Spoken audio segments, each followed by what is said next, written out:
สวัสดีค่ะมาพบช่องน้องอดามันนะคะกับวันที่ฝนตกนะคะฝนตกทั้งวันทั้งคืนเลยค่ะ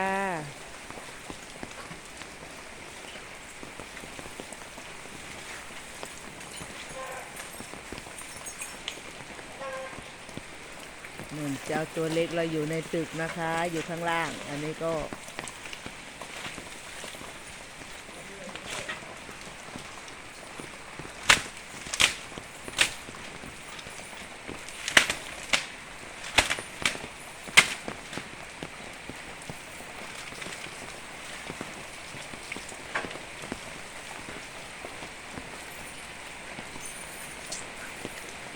เวอร์ชั่นใหม่นะคะ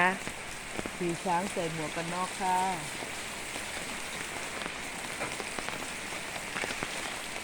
ฝนตกหนักมากๆเลยนะคะ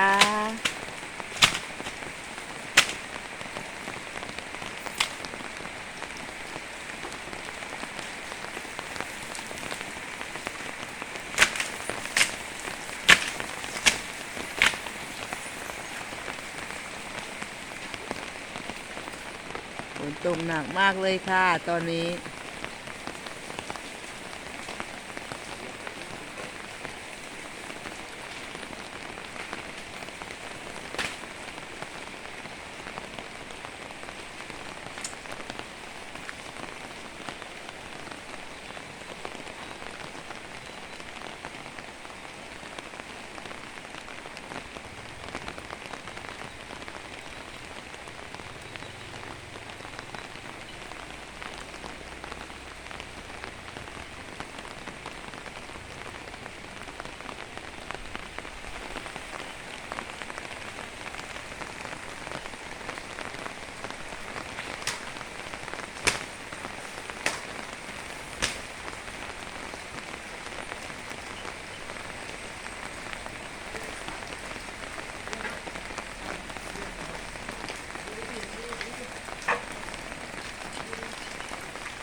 โน่นเห็นแต่ก้นไม่รู้เป็นใครเลยเห็นแต่ก้นเนาะ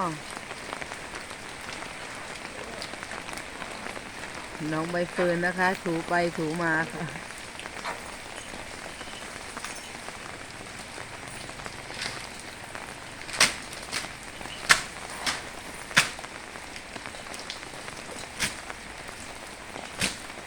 เป็นคุณชายสบายกว่าเพื่อนนะคะอยู่ข้างในเลยค่ะไม่เปียกฝนนะคะน้องอันดา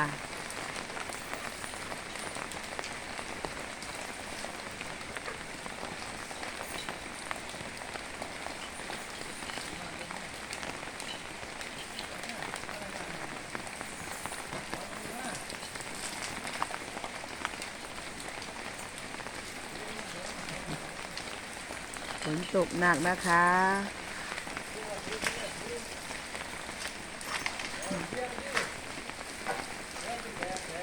พวกกวางก็เลยต้อง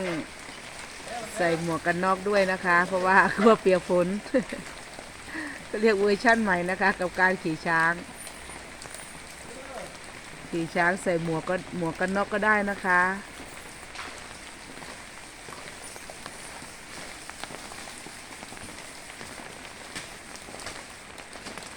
นู่นดูตัวเล็กเรา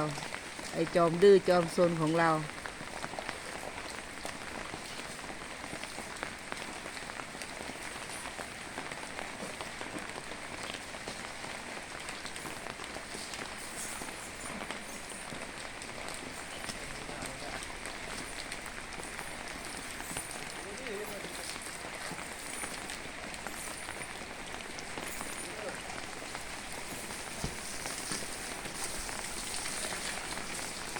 อย่าลืมนะคะฝากกดไลค์กดแชร์ด้วยนะคะนู่นอันดาหรือฝากกดไลค์กดแชร์ช่องพายอันดามันด้วยนะคะสำหรับวันนี้สวัสดีค่ะ